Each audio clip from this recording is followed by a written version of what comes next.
Hello friends, welcome to Guliani classes.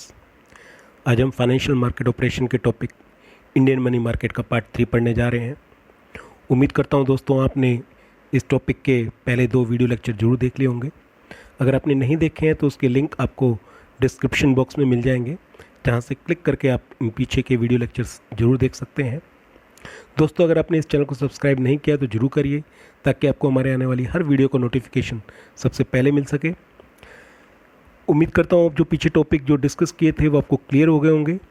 अगर नहीं clear हुए तो उनको जरूर देखिए और अपनी क्वेरी हमें भेजते रहिए। Let's start. आज हम डिस्कस करेंगे इंस्टीट्यूशंस ऑफ मनी मार्केट। देखिए, there are different institutions which participate in money market. बहुत सारे इंस्टीट्यूशंस होते हैं जो मनी मार्केट में पार्टिसिपेट करते हैं, और इन इंस्टीट्यूशंस का अपना अपना एक रोल है। क्योंकि हमने पहले ही डिस्कस किया है कि मनी मार्केट जो है वो एक पर्टिकुलर मार्केट नहीं है, बल्कि कई सब मार्केट को जोड़कर मनी मार्केट डेवलप होती है। अब ये इंस्टीट्यूशंस जैसे commercial bank, central bank, acceptance houses, bill brokers और non banking financial institutions etcetera, जो इसके मेन पार्टिसिपेंट्स होते हैं, जो बहुत इंपॉर्टेंट रोल प्ले करते हैं मनी मार्केट में। एक एक करके इन पे डिस्कस करते हैं। सबसे पहले कमर्शियल बैंक्स। देखिए, कमर्शियल बैंक्स जो हैं वो मनी मार्केट का एक मेन कंपोनेंट है, एक मेन पार्ट है। या यूँ कहें कि जो कमर्शियल बैंक हैं वो बैकबोन है मनी मार्केट के। इन कमर्शियल बैंक के पास होता क्या है? कमर्शियल बैंक के पास लोग जो हैं अपना पैसा डिपॉजिट कराते हैं। अब डिपॉजिट जो है 2 फॉर्म में करवाते हैं मेन, या तो फिक्स डिपॉजिट में कराते हैं या फिर सेविंग में कराते हैं। आरडी में यानी कि रिकरिंग डिपॉजिट में बहुत कम लोग डिपॉजिट कराते हैं, और ये बहुत उनके डिपॉजिट का एक बहुत स्मॉलर पार्ट है। अब बैंकों को क्या देखना होता है कि उनके पास जो फिक्स डिपॉजिट है वो तो एक पर्टिकुलर पीरियड के लिए, जैसे 1 साल की फिक्स डिपॉजिट है या 2 साल की फिक्स डिपॉजिट है या 4 साल की फिक्स डिपॉजिट है, तो वो इस पैसे को अच्छी तरीके से कहीं ना कहीं किसी को बोरो लैंड कर सकते हैं एक पर्टिकुलर टाइम पीरियड के लिए। उन्हें इस चीज़ की चिंता नहीं है कि जो डिपॉजिटर है वो इससे पहले पैसे विड्रॉ करेगा। इन एमरजेंसी केस में कर सकता है, लेकिन वो बहुत रेयर केस होता है, और उसके लिए बैंक अपने पास एक लिक्विडिटी मेंटेन करता है। लेकिन जो अमाउंट सेविंग में पड़ा है वो एक बहुत बड़ा दिक्कत है, क्योंकि वो उनके पास एक शॉर्ट टर्म डिपॉजिट है जिसने डिपॉजिट किया है वो कभी भी विड्रॉ कर सकता है। तो कमर्शियल बैंक को क्या करना होता है? उस शॉर्ट टर्म डिपॉजिट को फाइनेंस करना होता है शॉर्ट टर्म के लिए। तो इसलिए जो कमर्शियल बैंक है वो मनी मार्केट में बहुत ज़्यादा पार्टिसिपेट करते हैं, क्योंकि मनी मार्केट जो है वो शॉर्ट टर्म पीरियड के लिए होती है, लेस देन 1 ईयर के लिए होती है। ये हमने डिस्कस किया था मनी मार्केट के फीचर्स में। और जो शॉर्ट टर्म फंड्स है वो उनसे जो है, क्योंकि कमर्शियल बैंक जो है वो कई फॉर्म में इस पैसे को इन्वेस्ट करता है। किस किस तरीके से इन्वेस्ट करता है? कभी तो वो जो बिजनेसमैन हैं उनके जो कमर्शियल बिल्स हैं उनको डिस्काउंट करता है, जो गवर्नमेंट के ट्रेजरी बिल्स होते हैं उनको डिस्काउंट करता है, या डिस्काउंट करने से मतलब है उनके बिल के बदले में उनको पैसे प्रोवाइड करता है। ये कई बार उनको लोन प्रोवाइड करता है शॉर्ट टर्म के लिए, या फिर जो उनके जो प्रोमिसरी नोट्स हैं उसके अगेंस्ट लोन प्रोवाइड करता है। कई बार ओवरड्राफ्ट फैसिलिटी प्रोवाइड करता है। अपने अकाउंट्स में भी पड़ा होगा बैंक ओवरड्राफ्ट फैसिलिटी। तो ये सब शॉर्ट टर्म फंड्स के तरीके हैं जो कमर्शियल बैंक्स जो है मनी मार्केट के थ्रू और अदर्स थ्रू जो है पार्टिसिपेट करते हैं। इसके अलावा जो कमर्शियल बैंक है वो कॉल मनी में बहुत पार्टिसिपेट करता है। अब जहाँ तक सवाल है कॉल मनी में, जो कमर्शियल बैंक है वो दोनों रोल प्ले करता है। वो कॉल मनी के लिए फंड्स प्रोवाइड भी करता है और कॉल मनी की डिमांड भी करता है। हो सकता है किसी पर्टिकुलर टाइम बीइंग पर एक कमर्शियल बैंक के पास बहुत सारा पैसा पड़ा हो जो कि अनयूज हो, लेकिन दूसरे कमर्शियल बैंक को अपने रिजर्व मेंटेन करने के लिए सख्त पैसे की ज़रूरत हो, तो जिसके पास पैसा अनयूज पड़ा है वो दूसरे बैंक को प्रोवाइड कर देगा जिसे ज़रूरत है वेरी शॉर्ट टर्म के लिए। जैसा कि हमने कॉल मनी के बारे में पहले भी डिस्कस किया है, और आने वाले टॉपिक में भी डिस्कस करेंगे कि कॉल मनी क्या है और कितने टाइम पीरियड के लिए होती है। इसके अलावा जो बैंक्स है इसके 2 गोल होते हैं, और इन 2 गोल को बड़ा कॉन्ट्राडिक्टरी होते हैं, यानी कि विरोधाभासी हैं। एक गोल तो ये होता है कि बैंक को जो है लिक्विडिटी मेंटेन करनी है, क्योंकि जो उसका डिपॉजिटर है वो कभी भी पैसे ले सकता है, और दूसरी ओर बैंक को इस डिपॉजिट पे कुछ ना कुछ इनकम भी अर्न करनी है, क्योंकि जो डिपॉजिट्स अमाउंट उसके पास पड़े हैं उस पर उसको इंटरेस्ट पे करना है। तो यानी कि उसके 2 कॉन्ट्राडिक्टरी गोल हैं, एक लिक्विडिटी और दूसरी प्रॉफिटेबिलिटी। अब लिक्विडिटी मेंटेन करेगा यानी कि ज़्यादा से ज़्यादा नकद अपने पास रखेगा, तो नेचुरल बात है प्रॉफिटेबिलिटी डाउन होगी, क्योंकि उतना पैसा उसके पास नकद पड़ा है वो कुछ कमा के तो देगा नहीं। लेकिन अगर वो सारा पैसा इन्वेस्ट कर देगा तो उससे रिस्क है, प्रॉफिट तो होगा, क्योंकि उसने पैसा इन्वेस्ट किया है तो उसमें कुछ ना कुछ अर्निंग मिलेगी। लेकिन दिक्कत यह है कि अगर डिपॉजिटर पैसा मांगने आ गए तो पैसे पे कैसे करेगा। तो मनी मार्केट उसको एक हेल्प प्रोवाइड करती है जो लिक्विडिटी और प्रॉफिटेबिलिटी दोनों को मेंटेन करने में काफ़ी हेल्पफुल होती है। इसलिए जो कमर्शियल बैंक्स हैं वो मनी मार्केट में बहुत ज़्यादा पार्टिसिपेट्स करते हैं, क्योंकि इसमें उनको दोनों की फीचर्स मिलती हैं, liquidity as well as profitability. क्योंकि जो मनी मार्केट के इंस्ट्रूमेंट है वो नियर मनी है, उन्हें कभी भी कैश में कन्वर्ट किया जा सकता है। जो सेकंड इंपॉर्टेंट कंपोनेंट है इंस्टीट्यूशंस है मनी मार्केट का, वो है सेंट्रल बैंक। ध्यान रहे, सेंट्रल बैंक के बिना मनी मार्केट की कोई कल्पना ही नहीं की जा सकती। जो सेंट्रल बैंक है वही मनी मार्केट को होल्ड करता है। वास्तव में ये एपेक्स बैंक है, यही बैंकिंग और मनी को कंट्रोल करता है। बिना सेंट्रल बैंक के मनी मार्केट की उम्मीद करना बिल्कुल भी नामुमकिन है। तो जो सेंट्रल बैंक है वो बहुत बड़ा रोल प्ले करता है। अब क्योंकि ये एक लास्ट रिजोर्ट भी होता है, इसके अलावा कंट्रोलर भी होता है मनी मार्केट का और गार्जियन भी होता है मनी मार्केट का। यहाँ पर लास्ट रिजोर्ट से मतलब ये है कि इन इमरजेंसी केस में अगर बैंकों को पैसे की ज़रूरत हुई तो बैंक किसके पास लोन लेने जाएंगे। अब देखिए, एक आम आदमी तो लोन किसके पास लेने जाता है, नेचुरली बैंक के पास लोन लेने जाता है। बड़े बड़े बिजनेसमैन भी किसके पास लोन लेने जाते हैं, वो भी बैंक के पास लोन लेने जाते हैं। लेकिन कभी बैंक को इमरजेंसी आ जाए तो बैंक किसके पास लोन लेने जाएगा। तो बैंक जो है उसका जो लास्ट रिजोर्ट होता है वो होता है सेंट्रल बैंक। यानी कि लास्ट रिजोर्ट से मतलब है जब कहीं से भी पैसे ना मिले तो जो उसका अंतिम जो पर्सन है वो कौन दे पाएगा, वो होता है सेंट्रल बैंक। तो इमरजेंसी केस में जो सेंट्रल बैंक हमेशा लोन देने के लिए हमेशा रेडी रहता है कमर्शियल बैंक को। इसके अलावा जो सेंट्रल बैंक है वो कंट्रोलर का काम करता है। वो देखता है कि मनी मार्केट की जितनी भी एक्टिविटीज़ चल रही हैं वो प्रॉपर वे में चल रही हैं या नहीं चल रही हैं। अगर कहीं पे कुछ उसको लगता है तो उसके खिलाफ एक्शन भी लेता है, यानी कि उसको बैलेंसिंग करने की कोशिश भी करता है। और इस तीसरा जो सेंट्रल बैंक जो है वो गार्जियंस का काम करता है, यानी कि मनी मार्केट में जो भी एक्टिविटीज़ होती हैं वो उनको एडवाइस करता है, उनको इंस्ट्रक्शन प्रोवाइड करता है कि किस दिशा में मनी मार्केट की एक्टिविटी चलनी चाहिए, किस तरीके से मनी मार्केट की एक्टिविटी को इकोनॉमिक ग्रोथ में यूज़ किया जा सकता है। तो वो एक तरीके से गार्जियंस का भी काम करता है जो सेंट्रल बैंक है। देखिए, सेंट्रल बैंक को एक और इम्पोर्टेंट काम करना पड़ता है कि मनी की सप्लाई को हमेशा कंट्रोल में रखना पड़ता है, कि मनी की सप्लाई कभी भी ऐसी कंडीशन ना हो इकोनॉमी में या मार्केट में कि मनी की सप्लाई बहुत ज़्यादा हो जाए या मनी की सप्लाई की शॉर्टेज हो जाए। क्योंकि अगर मनी की सप्लाई ज़्यादा हो जाएगी या उसकी शॉर्टेज हो जाएगी तो इकोनॉमी में क्या है, इन्फ्लेशन और डिफ्लेशन, यानी कि महंगाई और मंदी, दो चीज़ें आ सकती हैं। अगर मान लीजिए तेज़ी आई और महंगाई दर बहुत ज़्यादा बढ़ गई तो भी इकोनॉमी के लिए खतरा है, और मंदी आ गई और बहुत ज़्यादा जो कीमतें हैं वो गिर रही हैं, डिफ्लेशन हो रही है, वो भी जो इकोनॉमी के लिए अच्छी स्थिति नहीं है। तो इसलिए जो सेंट्रल बैंक का एक वर्क होता है कि वो मनी की सप्लाई को बैलेंस रखे, कंट्रोल रखे, जिससे कि इन्फ्लेशन और डिफ्लेशन को कंट्रोल किया जा सके। और सेंट्रल बैंक जो है, जितना मनी मार्केट जो है सेंट्रल बैंक पे डिपेंड है, उतना ही सेंट्रल बैंक जो है वो मनी मार्केट पे डिपेंड है। वास्तव में ये दोनों इंटरडिपेंडेंट है। सेंट्रल बैंक क्या करता है, मॉनेटरी पॉलिसी लाता है, लेकिन सेंट्रल बैंक की मॉनेटरी पॉलिसी तब तक इफेक्टिवफुल नहीं हो सकती जब तक कि मनी मार्केट जो है वो काफ़ी सक्सेसफुल वर्क नहीं करती। इसलिए जो सेंट्रल बैंक है उसकी पॉलिसीज तभी इफेक्टिव होंगी जब मनी मार्केट प्रॉपर वे में डेवलप होगी। अब पढ़ते हैं थर्ड इंस्टीट्यूशंस। थर्ड इंस्टीट्यूशंस आता है एक्सेप्टेंस हाउसेस। एक्सेप्टेंस हाउसेस के बारे में हमने पिछली वीडियो में भी पढ़ा था। तो एक्सेप्टेंस हाउसेस क्या है, इसको फिर हम अच्छी तरह समझाते हैं, क्योंकि ये टॉपिक जनरली स्टूडेंट्स को थोड़ा पिछले टॉपिक में भी दिक्कत कर रहा था, उससे रिलेटेड क्वेरीज भी थी जो हमने सॉर्ट आउट की है। एक बार फिर हम अच्छी तरह समझा देते हैं जिससे आपको क्लियर हो जाए कि एक्सेप्टेंस हाउसेस है क्या। देखिए, एक्सेप्टेंस हाउसेस क्या होते हैं कि वो जो जितने भी इंटरनेशनल ट्रेड होते हैं, तो नेचुरल बात है एक एक्सपोर्टर होता है, एक इम्पोर्टर होता है। जो एक्सपोर्टर होता है उसको डर होता है कि इंपोर्टर से पैसा मेरे को मिल जाएगा या नहीं मिल जाएगा, तो उसलिए जब वो बिल ड्रॉन करता है तो उसकी कोई गारंटी चाहता है कि इस बिल की पेमेंट, इन बिल से मतलब जो है वो बीआर से है, कि इस बीआर की पेमेंट, इस बिल ऑफ एक्सचेंज की पेमेंट हो जाएगी या नहीं हो जाएगी। तो जो इंपोर्टर का जो बैंक है वो इसके ऊपर एक्सेप्टेंस दे देता है, यानी कि गारंटी दे देता है कि मैं इसकी पेमेंट हर हाल में कर दूंगा इन केस अगर मेरा क्लाइंट इसको टाइम पर पे नहीं कर पाता। हम इसको एक एग्जांपल से समझते हैं ताकि आपकी कोई इससे रिलेटेड कोई डाउट्स ना रहे, कोई भी क्वेरी ना रहे। अब देखिए, मान लीजिए एक पर्सन है मिस्टर रॉबर्ट, वो यूएस में है और वो यूएस की एक कंपनी है, वो हमारे इंडिया से कुछ माल इंपोर्ट करते हैं, और इंडिया में मिस्टर रमन है जो माल बेचना चाहते हैं। अब मिस्टर रॉबर्ट जो है वो एक्चुअली बात है, जो रॉबर्ट जो है वो माल बेच रहे हैं किसको, रमन को। अब रमन ने माल खरीदा है किससे, रॉबर्ट से। अब रॉबर्ट से जो है माल खरीदा है, अब रॉबर्ट जो है उसको टेंशन है क्या रमन जो है वो टाइम पे पेमेंट कर पाएगा या नहीं कर पाएगा। कहीं ऐसा ना हो कि जब बिल की पेमेंट आए और रमन कहे जी मेरे खाते में तो कुछ पैसे हैं नहीं।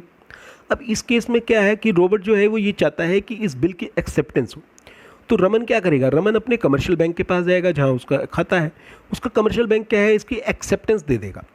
अब एक्सेप्टेंस देने के बाद जो है रॉबर्ट को कोई टेंशन नहीं है, क्योंकि अगर रमन टाइम पर पेमेंट नहीं कर पाया तो जो उसका कमर्शियल बैंक है, मान लीजिए उसका खाता स्टेट बैंक ऑफ इंडिया में है, तो ये स्टेट बैंक ऑफ इंडिया की जिम्मेवारी होगी वो इस बिल की पेमेंट करे। अब रॉबर्ट क्या करेगा, रॉबर्ट जो है इस बिल को अपने यहाँ पर जो भी डिस्काउंट हाउस है वहाँ पर जाके इसको डिस्काउंट करवा लेगा, यानी कि उसको भुनवा लेगा और उसके बदले में उसको पैसे तुरंत ही मिल जाएंगे। जब भी इस टाइम पीरियड आएगा, यानी कि मान लीजिए वो बिल 6 महीने का या 1 साल का या 8 महीने का है, तो जैसे ही वो पीरियड पूरा होगा तो उसका जहाँ से उसने डिस्काउंट करवाया है किसी भी बैंक के एक्सेप्टेंस हाउस डिस्काउंट हाउस से, तो वो जो डिस्काउंट हाउस है वो बिल को रिप्रेजेंट करेगा रमन के आगे। अगर रमन पेमेंट कर देता है तो कोई दिक्कत नहीं आएगी। इन केस अगर रमन नहीं पे कर पाता तो उस केस में जो है रमन के बैंक यानी कि स्टेट बैंक ऑफ इंडिया जिसने एक्सेप्टेंस दी थी वो इसको पे करेगा। तो एक पॉइंट और भी अच्छी तरीके से ध्यान में रखना, कभी शॉर्ट क्वेश्चंस में आ जाए तो आप इसमें कंफ्यूज मत हो जाना। एक्सेप्टेंस हाउस अलग होता है, डिस्काउंट हाउस अलग होता है। हो सकता है कि एक ही इंस्टीट्यूशन दोनों एक्टिविटी करता हो, लेकिन ये दोनों एक्टिविटी डिफरेंट है। एक्सेप्टेंस हाउस केवल गारंटी दे रहा है कि हाँ मैं पे कर दूंगा इन केस मेरा क्लाइंट पे नहीं करता। डिस्काउंट हाउस जो है वो उस बिल को डिस्काउंट कर रहा है, यानी कि प्री पेमेंट कर रहा है अपने क्लाइंट को। तो ये दो एक्टिविटी डिफरेंट है, इसमें कंफ्यूजन होने की जरूरत नहीं है। और एक बात और इम्पोर्टेंट है कि जो गारंटर है, जैसे स्टेट बैंक ऑफ इंडिया ने जो गारंटी दी तो उसका कोई फंड्स इन्वॉल्व नहीं हुआ। स्टेट बैंक ऑफ इंडिया को फंड्स तभी पे करने पड़ेंगे जब उसका क्लाइंट मिस्टर रमन टाइम पर पेमेंट नहीं कर पाएगा। उम्मीद करता हूँ आज एक्सेप्टेंस हाउस का टॉपिक आपको बिल्कुल क्लियर हो गया होगा। और फिर भी इससे रिलेटेड कोई आपकी क्वेरी है तो आप बेहिचक आप कमेंट बॉक्स में डाल सकते हैं, हम आपकी 100% क्वेरी सॉर्ट आउट करेंगे। फोर्थ इंस्टीट्यूशन आता है नॉन बैंकिंग फाइनेंशियल इंटरमीडिएटरीज। अब ये नॉन बैंकिंग फाइनेंशियल इंस्टीट्यूशंस या इंटरमीडिएटरीज क्या होते हैं, ये वो होते हैं जो बैंकिंग का काम तो कर रहे हैं लेकिन बैंक वास्तव में नहीं है। ये टॉपिक वैसे भी इम्पोर्टेंट है क्योंकि कई बार हमारे स्टूडेंट्स कंफ्यूज हो जाते हैं कि बैंक क्या होते हैं और नॉन बैंकिंग फाइनेंशियल इंस्टीट्यूशंस क्या होते हैं, क्योंकि कंफ्यूजन रहता है। बैंकिंग तो दोनों में ही आ रहा है। देखिए बहुत सिंपल मैं आपको समझाऊंगा और उस सिंपल वे में अपने दिमाग में रखना, तब भी कभी भी आप कंफ्यूज नहीं होंगे। बैंक वो होता है जिसके दो इंपॉर्टेंट फंक्शंस होने चाहिए, एक एक्सेप्टिंग द डिपॉजिट्स और सेकंड लैंडिंग द मनी। बिल्कुल याद रखिए, इन्हें प्राइमरी फंक्शन भी कहते हैं कि बैंक की निशानी यही है कि एक तरफ तो वो डिपॉजिट एक्सेप्ट करता है और दूसरी तरफ मनी लैंड करता है। अगर कोई भी फाइनेंशियल इंस्टीट्यूशंस इन दो में से कोई एक काम नहीं कर रहा तो उसे बैंक नहीं कहेंगे बल्कि नॉन बैंकिंग फाइनेंशियल इंस्टीट्यूशंस या इंटरमीडिएटरीज कहेंगे। For example post office. अब पोस्ट ऑफिस जो है वो नेचुरली बात है डिपॉजिट तो करता है, लेकिन पोस्ट ऑफिस से आप लेंडिंग नहीं कर सकते। समझ गए? कोई बिजनेसमैन को वो अमाउंट लैंड नहीं करता, कोई हाउस लोन नहीं प्रोवाइड कर रहा। हाँ, वो आपके डिपॉजिट के बदले में लोन दे दे वो एक अलग चीज़ है, लेकिन वैसे लोन नहीं प्रोवाइड कर रहा। लेकिन जो बैंक है वो डिपॉजिट भी लेता है और लोन भी देता है। इसी तरीके से LIC है। LIC में आप अपना प्रीमियम पे कर सकते हैं। LIC में आप अपना डिपॉजिट नहीं कर सकते। LIC से हाँ लोन जरूर लिया जा सकता है। जैसे LIC की एक सब्सिडरी है LIC हाउसिंग फाइनेंस, आप घर बनाने के लिए हाउस लोन ले सकते हैं। तो वो लोन तो प्रोवाइड कर रही है लेकिन डिपॉजिट नहीं ले रही। अब पहला हमने एग्जांपल वो लिया जिसमें डिपॉजिट हो रहा है, लैंडिंग नहीं हो रही। दूसरा हमने वो एग्जांपल लिया जिसमें लैंडिंग हो रही है बट डिपॉजिट नहीं हो रहा। दोनों ही इंस्टीट्यूशंस क्या है, नॉन बैंकिंग फाइनेंशियल इंटरमीडिएटरीज है। कि नॉन बैंकिंग फाइनेंशियल इंटरमीडिएटरीज भी जो है मनी मार्केट में बहुत बड़ा रोल प्ले करती हैं, क्योंकि इनके पास भी जो एक्सेस मनी पड़ी हुई होती है वो इसे मनी मार्केट में लगाते हैं, मनी मार्केट के इंस्ट्रूमेंट में लगाते हैं, जिससे कि मनी मार्केट को फंड्स जो है वो इजीली प्रोवाइड होते हैं। अब ये नॉन बैंकिंग फाइनेंशियल इंटरमीडिएटरी कौन कौन से होते हैं, ये बहुत सारे होते हैं। कुछ एक तो हमने पहले ही डिस्कस कर दिए। इनमें आप सेविंग बैंक्स कह सकते हैं या इन्वेस्टमेंट हाउसेस कह सकते हैं, इंश्योरेंस कंपनी कह सकते हैं, जैसे हमने LIC कहा। प्रोविडेंट फंड कह सकते हैं आप, इसी तरीके से चिट फंड्स हो सकते हैं। ये सब जो है नॉन बैंकिंग फाइनेंशियल इंटरमीडिएटरीज या कंपनीज हैं। उम्मीद करता हूँ ये टॉपिक आपको बिल्कुल क्लियर हो गया होगा। फिर भी आपकी कोई क्वेरीज हो तो ज़रूर आप हमें भेजिएगा। फिफ्थ इंस्टीट्यूशन आता है बिल ब्रोकर्स। देखिए, बिल ब्रोकर्स कौन होते हैं? ये बिल ब्रोकर जो होते हैं एक प्राइवेट इंस्टीट्यूशंस होते हैं। ये भी लगभग वही काम करते हैं, यानी कि ये एक्सेप्टेंस का भी काम करते हैं और डिस्काउंट हाउसेस का भी कुछ काम करते हैं। उसके बदले में क्या करते हैं, ये कुछ कमीशन चार्ज करते हैं। तो लगभग इनके जो काम है वो लगभग एक्सेप्टेंस हाउसेस की तरह ही है कि ये एक्सेप्टेंस हाउसेस की भी सर्विसेज प्रोवाइड कर रहे हैं, डिस्काउंट हाउसेस की भी सर्विस प्रोवाइड कर रहे हैं और बदले में कुछ कमीशंस चार्ज कर रहे हैं। ध्यान रहे, जो डेवलप इकोनॉमी है उसके कंपैरिजन में नॉन डेवलप मनी मार्केट या नॉन डेवलप इकोनॉमी में इन बिल ब्रोकर्स का रोल बहुत ज़्यादा होता है, क्योंकि वहाँ पर कमर्शियल बैंक की सर्विसेज बहुत कम होती हैं। अब जहाँ पर कमर्शियल बैंक की सर्विसेज कम होती है तो वहाँ पर आपको इस टाइप की एक्टिविटीज़ कौन देगा, इस तरह की सर्विसेज कौन देगा?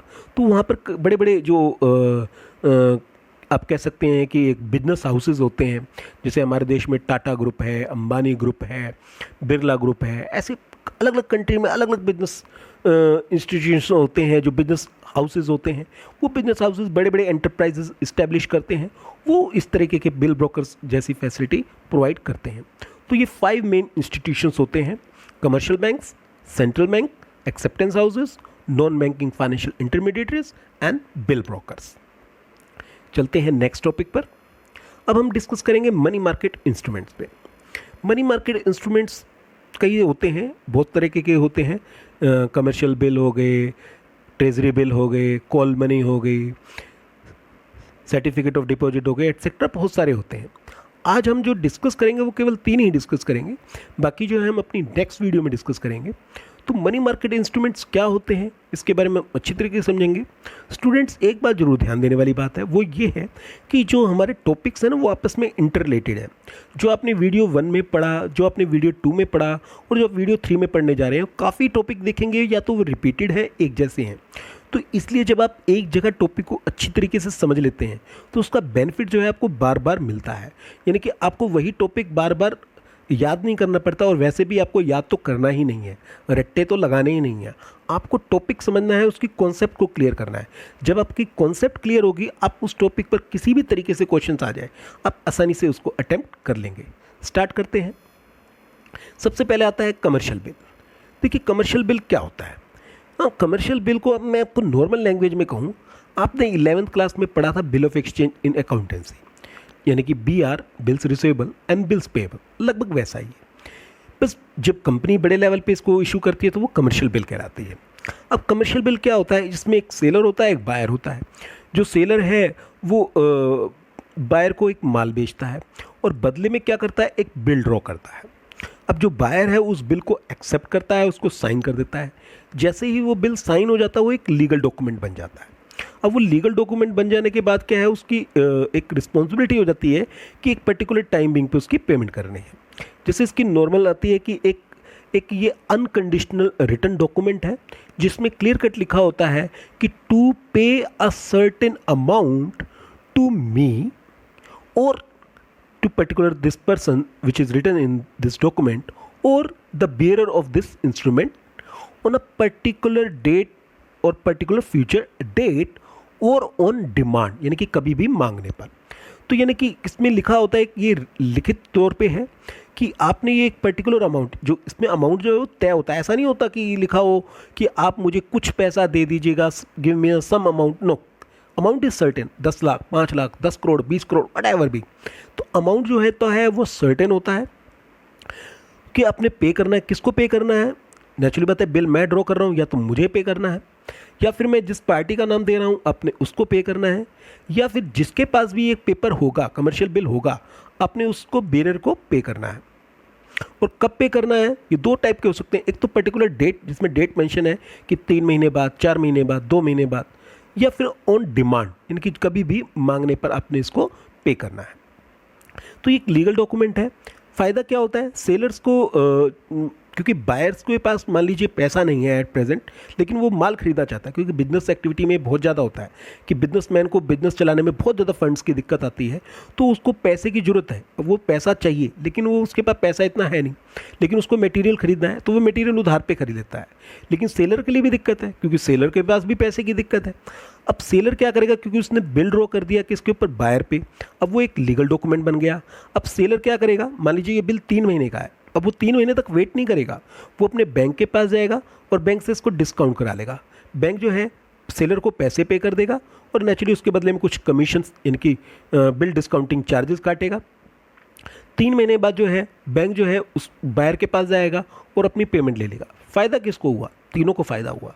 सेलर को फ़ायदा हुआ, उसको माल बेच दिया, लेकिन अगर मान लीजिए वो कहता मेरे को तो नकद ही बेचना है, तो नचेवत सेलर का माल ना बिकता।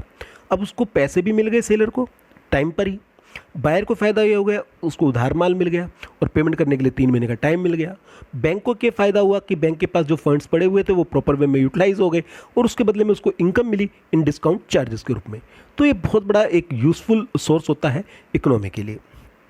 सेकेंड जो इंस्ट्रूमेंट आता है वो आता है ट्रेजरी बिल, जिसके बारे में हमने पीछे भी बहुत डिस्कस किया था।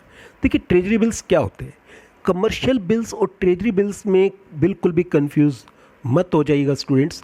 ये दोनों टॉपिक दिखते तो एक जैसे हैं लेकिन है नहीं एक जैसे। देखिए ट्रेजरी बिल्स और कमर्शियल बिल्स में सबसे बड़ा अंतर तो ये है कि कमर्शियल बिल्स जो है वो एक प्राइवेट इंस्टीट्यूशंस इशू कर रहे हैं, लेकिन जो ट्रेजरी बिल्स हैं वो सेंट्रल बैंक इशू करता है on the behalf of government. किसी भी कंट्री का जो सेंट्रल बैंक है वो इशू करता है on the behalf of government, तो ये काफ़ी सेफ सिक्योरिटी होती हैं। तो ट्रेजरी बिल्स जो हैं वो गवर्नमेंट सिक्योरिटी होती हैं जिन्हें सेंट्रल बैंक इशू करता है on the behalf of government. और इसका फ़ायदा ये होता है कि इस पर ना कोई इंटरेस्ट रेट जो है वो फिक्स नहीं होती, तो वो क्या करते हैं बिड मंगाते हैं। तो बड़े बड़े जो इंस्टीट्यूशंस हैं वो बिड लगाते हैं कि हाँ मैं इनको बाय करूँगा और इस पर्टिकुलर पे करूँगा। हमने पिछली वीडियो में भी इस पर भी डिस्कस किया था, फिर एक बार डिस्कस कर लेते हैं। मान लीजिए अब सेंट्रल बैंक किसको इशू करेगा, सेंट्रल बैंक उसको इशू करेगा जो कम से कम रेट पर जो है इसको बाय करने को राजी होगा। फॉर एग्जाम्पल मान लीजिए सेंट्रल बैंक को 100 रुपये का लोन लेना है, फॉर मान लीजिए 100 करोड़ का लेना है, लेकिन हम एक एग्जाम्पल दे रहे हैं कि उसे 100 रुपये का लेना है या 100 रुपये का एक डिनोमिनेटेड इंस्ट्रूमेंट है। तो वो ये कहता है कि जो कम से कम रेट में लेगा, क्योंकि इस पर रेट तो फिक्स होती नहीं, इस पर होता है डिस्काउंट।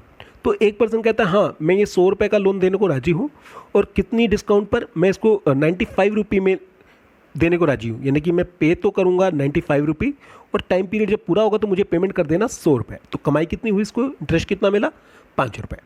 दूसरा कहता है नहीं नहीं मैं तो 96 रुपये पे बाय करने को रेडी हूँ। तो नेचुरल बात है सेंट्रल बैंक को किसको फ़ायदा है, 95 वाले को इशू करने में फ़ायदा है या 96 वाले को, नेचुरली 96 वाले को इशू करने में फ़ायदा है, क्योंकि अगर 95 वाले को इशू करेंगे तो 5 रुपये का खर्चा आएगा, 96 वाले को इशू करेंगे केवल 4 रुपये का खर्चा आएगा। तीसरा कहता है नहीं सर मैं तो 98 में राजी हूँ, 98 रुपये जो है मैं आपको दूंगा और आप मेरे को 100 रुपये दे देना इस पर्टिकुलर टाइम बिंग के बाद। तो नेचुरली बताया अब सेंट्रल बैंक के लिए सबसे फायदेमंद इस थर्ड पर्सन है जिसको 98 रुपये में इशू करे, क्योंकि उसके जो ऊपर जो कॉस्ट आएगी वो केवल 2 रुपये आएगी। तो ट्रेजरी बिल्स पे कोई फिक्स रेट नहीं होती, उस पर बिड लगाई जाती है और नेचुरली बताया जिसकी बिड सबसे कम होती है, यानी कि जो कम से कम चार्जेस पे राजी होता है उसको इशू करते हैं। जो कमर्शियल बैंक है वो ट्रेजरी बिल्स के मेन पार्टिसिपेंट्स होते हैं, क्योंकि कमर्शियल बैंक के पास बहुत सारा पैसा पड़ा होता है और वो पैसा जो है उनको इन्वेस्ट करना होता है। जैसा हमने पहले डिस्कस किया, उनको दोनों गोल अचीव करने होते हैं, liquidity as well as profitability. अब क्योंकि उन्हें लिक्विडिटी बना के रखनी है तो उनको बहुत सारे रेशो मेंटेन करने होते हैं, जैसे statutory liquidity ratio, cash reserve ratio etcetera, there are so many ratios are there. तो उनको स्पेशली जो स्टैच्यूटरी लिक्विडिटी रेशो है उसके लिए उनको काफ़ी अमाउंट लिक्विड फॉर्म में रखना पड़ता है। तो जो ट्रेजरी बिल्स हैं वो एलिजिबल है एसएलआर के लिए, तो उनको बेनिफिट ये होता है कि वो अपना पैसा जो है एसएलआर के रूप में जो है वो ट्रेजरी बिल्स में रख रहे हैं। अब उनको ट्रेजरी बिल्स पे कुछ इंटरेस्ट भी अर्न होगा, कुछ अर्निंग भी होगी और एज वेल एज जो है उनकी लिक्विडिटी मेंटेन रहेगी, क्योंकि हमेशा सेंट्रल बैंक जो है रेडी रहता है इनको वापस परचेज करने में, यानी कि रीपरचेज करने में। कभी भी कमर्शियल बैंक निकलना चाहता है इन ट्रेजरी बिल से तो उसको बेच सकता है और नेचुरली बात है जो सेंट्रल बैंक है वो इसको वापस बाय कर लेता है। और ज़्यादातर जो कॉमन ट्रेजरी बिल्स रहे हैं वो 91 डेज़ के ट्रेजरी बिल्स रहे हैं, और वैसे अलग अलग तरह के ट्रेजरी बिल्स होते हैं, 91 डेज़, 182 डेज़, 364 डेज़, 14 डेज़, ये हमने सब डिस्कस किए थे लास्ट वीडियो लेक्चर में। जो थर्ड इंस्ट्रूमेंट आता है वो आता है call and short notice money market. Call money क्या है?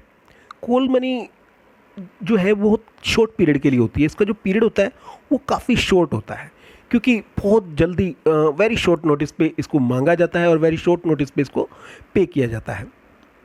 जो बिल ब्रोकर्स होते हैं या डीलर्स ऑफ स्टॉक एक्सचेंज के होते हैं या कमर्शियल बैंक्स होते हैं, वो इसके मेन पार्टिसिपेंट्स होते हैं। अब जो बिल ब्रोकर्स होते हैं उनको कभी क्या होता है कि बिल को डिस्काउंट करने के लिए पैसे की कमी पड़ जाती है, वो कॉल मनी से पैसा उठाते हैं। जो ब्रोकर ऑफ स्टॉक एक्सचेंज होते हैं, कई बार उनको मार्जिन की शॉर्टेज पड़ जाती है, वो कॉल मनी से पैसा उठाते हैं। और जैसा हम डिस्कस करते आ रहे हैं कि जो कमर्शियल बैंक्स होते हैं उनको अपने अलग अलग रेशियो मेंटेन करने पड़ते हैं, और किसी पर्टिकुलर टाइम बिंग पर हो सकता है कि उनकी जो शॉर्टेज ऑफ रिजर्व पड़ रहा हो, तो वो जो है इस मनी की डिमांड करते हैं। जहाँ तक सवाल है इसका पीरियड, जनरली इसका पीरियड जो है वो 15 डेज से कम होता है, और जनरली इसका जो टाइम पीरियड होता है वो 1 डे ही होता है, यानी कि ओनली एक दिन के लिए पेमेंट जो है वो दी जाती है, और वेरी शॉर्ट नोटिस पे इसको आपको पेमेंट करना होता है। इसलिए इसको ये भी कह सकते हैं काफ़ी हाई लिक्विड फंड्स हैं, जो बहुत ही ज़्यादा लिक्विड हैं, इन्हें जल्दी से कैश में कन्वर्ट किया जा सकता है। अब जहाँ तक सवाल है short notice money market, call money और शॉर्ट नोटिस मनी मार्केट में कोई ज़्यादा अंतर नहीं है। देखिए कॉल मनी क्या है, जब मनी ऑन डिमांड हो, यानी कि केवल एक दिन के लिए दी जाए, डिमांड करते ही वापस हो जाए, तो वो कॉल मनी कहलाती है। लेकिन मान लीजिए वो डिमांड करते ही वापस नहीं हो सकती, या मनी ऑन डिमांड नहीं है, और कम से कम 3 दिन का शॉर्ट नोटिस पीरियड देना पड़ेगा, तो जो वो मनी है, वो फंड्स जो हैं, वो शॉर्ट नोटिस मनी मार्केट कहलाते हैं। हालांकि इनका पीरियड भी जो है वो 10 से 15 दिन ही होता है, यानी कि लेस देन 15 डेज ही होता है। तो जो call and short notice money market है वो लगभग एक जैसी हैं। जो कॉल मनी है वो बहुत ही शॉर्ट टर्म है, और जो शॉर्ट नोटिस मनी मार्केट है वो लेस देन 15 डेज़ के लिए है। इनकी इंटरेस्ट जो है वो काफ़ी वेराई करती है, टाइम टू टाइम बहुत जल्दी जल्दी चेंज करती है। और जहाँ तक सवाल है number 4th, 5th and 6th, जिनको हम अगली वीडियो में डिस्कस करेंगे, सर्टिफिकेट ऑफ डिपॉजिट को डिस्कस करेंगे नेक्स्ट वीडियो में, कमर्शियल पेपर को डिस्कस करेंगे, और जो हमारा टॉपिक रह जाएगा रीपरचेज ऑफ एग्रीमेंट, रेपो, इसको हम डिस्कस करेंगे। तो उम्मीद करता हूँ जो अभी आज हमने टॉपिक डिस्कस किए वो आपको समझ में आ गए होंगे। रेफरेंस बुक के लिए आप कल्याणी पब्लिकेशंस की बुक शशि के गुप्ता एंड अदर्स और वीके पब्लिकेशंस की book Alok Goyal and others पढ़ सकते हैं। दोस्तों इस चैनल को सब्सक्राइब करना मत भूलिएगा। अगर आपको ये वीडियो पसंद आई है तो इसको जरूर लाइक करिएगा, अपने दोस्तों के साथ शेयर करिएगा, और इस टॉपिक से रिलेटेड कोई भी आपकी क्वेरी है तो उसे जरूर कमेंट बॉक्स में डालिएगा। आप हमारे फेसबुक चैनल गुलियानी क्लासेस पे हमें फॉलो कर सकते हैं। आप अपनी क्वेरी हमें ईमेल भी कर सकते हैं gulianiclasses@gmail.com पर। मिलते हैं दोस्तों बहुत जल्दी नेक्स्ट वीडियो लेक्चर के साथ। Thank you.